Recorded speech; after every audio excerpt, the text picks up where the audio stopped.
Saudari-saudaraku yang terkasih, berjumpa kembali bersama saya Inspirasiku di Antara.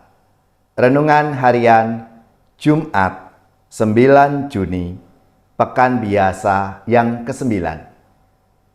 Semoga kita bersama keluarga dan komunitas kita selalu dalam keadaan baik, tetap sehat, dan bersemangat.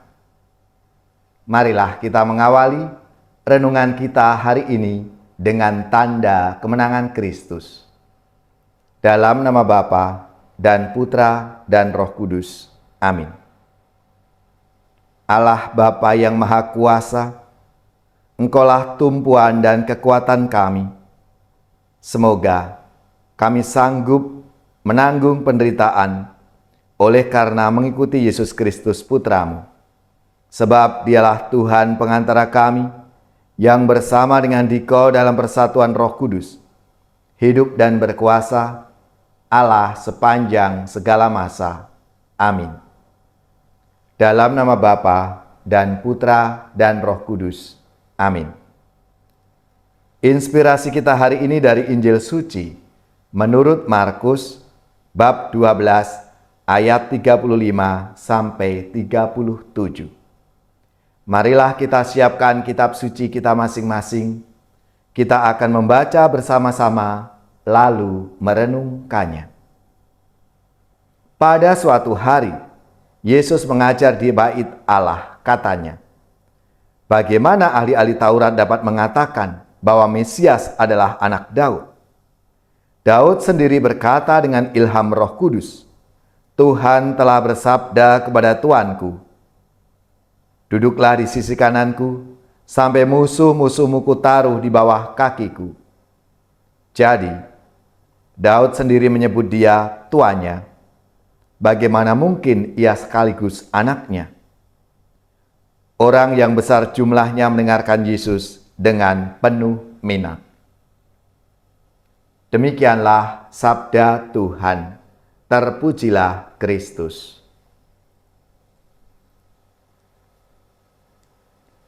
Saudari-saudaraku yang terkasih, melalui pengajarannya di Bait Allah, Yesus mau menunjukkan Mesias dan hubungannya dengan Raja Daud. Seruan Yesus, anak Daud dari orang buta yang disembuhkan, membantu kita mengerti siapa Kristus. Para ahli Taurat mengidentifikasikan Kristus sebagai anak Daud, tokoh yang mengenapi janji Allah sebagaimana yang ditulis dalam kitab suci. Mazmur 110 yang merupakan Mazmur Daud berbicara tentang Kristus yang disebut oleh Daud Tuan. Daud bernubuat bahwa Tuan Allah akan menegakkan kerajaannya dengan kekuatan Kristus yang diurapi.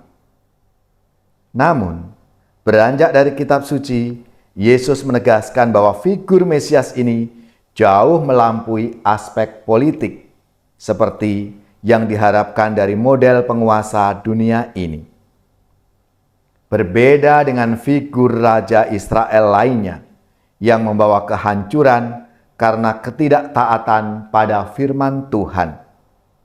Mesias seorang yang rendah hati dan taat kepada Allah. Ketaatannya yaitu dalam mendengarkan perintah Allah dan melaksanakannya. Daud tidak dipilih sebagai raja karena kemampuannya, tetapi karena kekecilan dan kerendahan hatinya.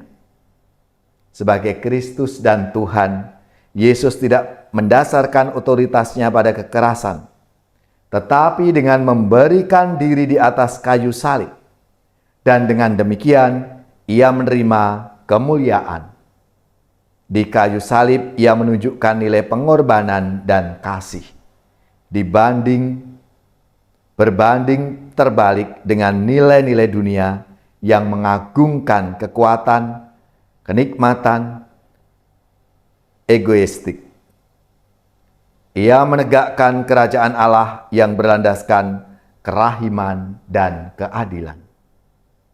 Saudari-saudaraku yang terkasih, kita semua sebagai pengikut Kristus, mari Kita mohon agar Tuhan mengarahkan cara pandang dan pengharapan kita itu untuk menanggapi kehendak-Nya, membangun komunitas kita atas dasar kasih, pelayanan konkret, dan kesatuan, serta menyingkirkan kecemburuan dan perpecahan di dalam komunitas kita.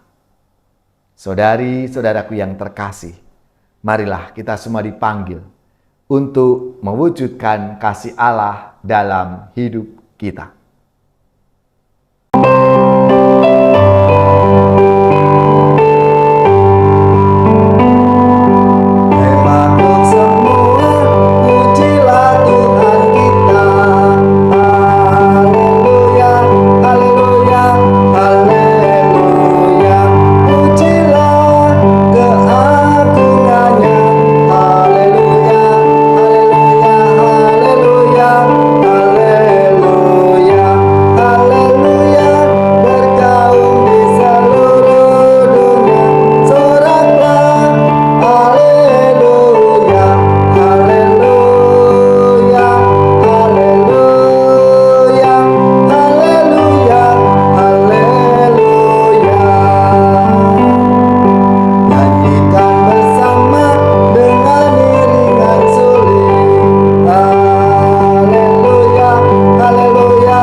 Saudari-saudaraku yang terkasih, marilah kita mengakhiri renungan kita hari ini dengan mohon berkat Tuhan dan kita akan menerima tugas perutusan.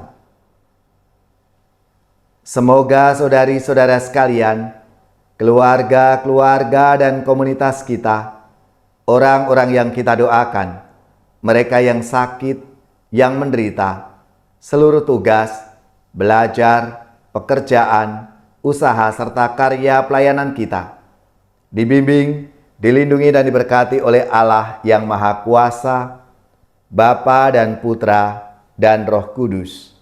Amin.